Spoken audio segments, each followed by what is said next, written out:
નમસ્કાર, શો ટાઈમમાં આપનું સ્વાગત છે।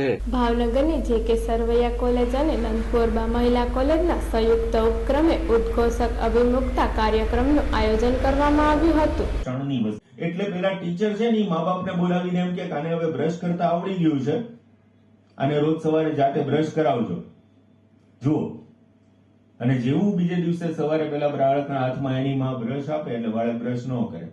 ભાવનગરના ઝવેરચંદ મેઘાણી મિની હોલ ખાતે યોજવામાં આવેલ કાર્યક્રમમાં વિદ્યાર્થીઓના સર્વાંગી વિકાસ, સામાજિક જાગૃતિ, અભિમુખતા સહિતના સંદર્ભે વિષય નિષ્ણાતો દ્વારા માર્ગદર્શન આપવામાં આવ્યું હતું। વાત કરો તો ખબર પડે કે તમારી દિનચર્યા શું છે। એટલે પેલા એમ બેન કે છે મજબૂતીનું બાળક છે એટલે આખો દિવસ આમ તો મારે એની સાથે બેસવું પડે, એટલે સવારે એના પપ્પા ઓફિસ જાય અને હું શું કરું,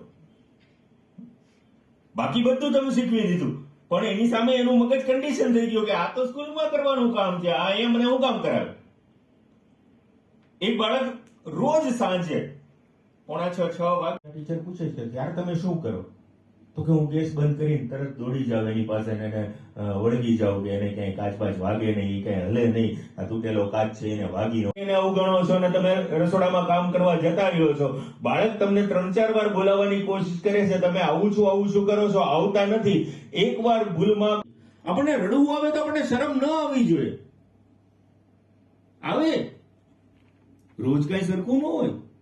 રોજ બેઠા ભેગા ભાઈબંધો ભેગા દાંત કાઢતા હોય તો એક દી એવો પ્રસંગ ઘરમાં સમાજમાં આપણા જીવન એટલે કે પછી શું થાય તો કે પછી કઈ નહીં, એના પપ્પાનો આવવાનો ટાઈમ થાય ઓફિસ થી એટલે હું ઊભી થઈને ચા। આ કાર્યક્રમમાં બંને કોલેજના વિદ્યાર્થીઓએ ભાગ લીધો હતો।